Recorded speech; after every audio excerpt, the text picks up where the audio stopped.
नवंबर 1998 में दिल्ली विधानसभा चुनाव के दौरान इंडिया गेट पर सुषमा स्वराज और शीला दीक्षित के बीच डिबेट चल रही थी। सुषमा स्वराज ने कहा, दिल्ली सुरक्षित रहे इसलिए मैं रात को जागूंगी, एक थाने से दूसरे थाने जाकर देखूंगी कि पुलिस अलर्ट है या नहीं। जवाब में शीला दीक्षित ने कहा, सुषमा जी, पुलिस आपके अधिकार क्षेत्र में ही नहीं है, फिर आप अपना समय और कीमती नींद क्यों बर्बाद कर रही हैं? ये सुनते ही भीड़ तालियां पीटने लगी। इन तालियों ने तय कर दिया था कि अब दिल्ली में शीला का शासन होगा। मैं दिल्ली का सीएम सीरीज के चौथे एपिसोड में जानते हैं 15 साल तक सीएम रही शीला दीक्षित की जिंदगी से जुड़े किस्से। शीला का जन्म पंजाब के कपूरथला में 31 मार्च 1938 को हुआ। कुछ साल बाद उनका परिवार दिल्ली आ गया।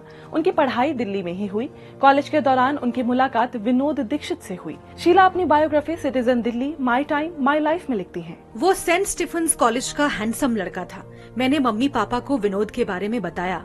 वे सदमे में थे क्योंकि विनोद की जाति अलग थी। एक साल बाद 1959 में विनोद IAS मेरिट लिस्ट में 9वीं रैंक पर थे। आखिरकार मेरे घर वाले तैयार हो गए थे, लेकिन इसके बाद विनोद के घर वालों को मनाने में 2 साल लगे। 1984 में शीला ने अपना पहला लोकसभा चुनाव यूपी के कन्नौज सीट से लड़ा था। शीला ने अपनी बायोग्राफी में लिखा, ये नॉमिनेशन का आखिरी दिन था। स्थानीय कांग्रेसी देखने आए थे कि वो कौन है जिसे दिल्ली से भेजा गया है। मैं कन्नौज की पहली महिला प्रत्याशी थी। इत्र के कारोबार वाले इस शहर को मैंने पहले ही कह दिया कि मैं सिर पर पल्लू नहीं लूंगी, मैं जैसी हूँ वैसी ही रहूंगी। कन्नौज में डकैतों का खौफ था, लेकिन शीला ने बिना सिक्योरिटी के प्रचार किया और कन्नौज की जनता ने उन्हें पहला चुनाव 61,815 वोटों से जिताया। मई 1998 में शीला दीक्षित को दिल्ली प्रदेश कांग्रेस कमेटी का अध्यक्ष बनाया गया। उनकी स्ट्रेटेजी से कांग्रेस दिल्ली की सत्ता में आई थी। सीनियर जर्नलिस्ट रामेश्वर दयाल बताते हैं कि शीला दीक्षित के सीएम बनने से पार्टी के कुछ नेता खुश नहीं थे। शीला दीक्षित जी को बेपटरी करने के लिए बहुत प्रयास किए गए। होता यह था कि रात को विधायक जो थे ना, 2-1 विधायक, वो शीला दीक्षित जी के घर फोन करते थे, उनसे अपशब्द बोलते थे। यहां तक हालात हो गए थे। साल 1995 में मदन लाल खुराना के समय दिल्ली मेट्रो रेल कॉर्पोरेशन बनाई गई। साल 2002 में जब मेट्रो शुरू हुई तब शीला दीक्षित सीएम थी।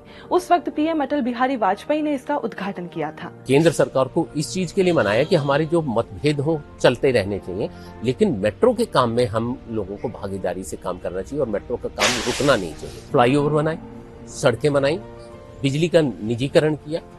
उनका ये मानना था कि हम लोगों को पैसे को इन्वेस्ट करना चाहिए कि दिल्ली में सबको फायदा मिले। वरिष्ठ पत्रकार और शीला दीक्षित के समय दिल्ली सरकार की सलाहकार रही अपर्णा द्विवेदी बताती हैं। इलेक्शन होने थे 14 में, कहीं न कहीं पार्टी के अंदर भी ये डर लगने लगा कि अगर शीला दीक्षित चौथी बार जीत के आ गई तो उनका कद इतना बड़ा हो जाएगा कि वो प्रधानमंत्री की कैंडिडेट हो जाएगी। पार्टी में इंटरनली ये थोड़ी सी इनसिक्योरिटी होने लग गई। 2014 में शीला को केरल का राज्यपाल बनाया गया। 20 जुलाई 2019 को दिल्ली में हार्ट अटैक से शीला दीक्षित का निधन हो गया। इस एपिसोड में इतना ही। मिलते हैं आपसे मैं दिल्ली का सीएम के एक नए एपिसोड के साथ।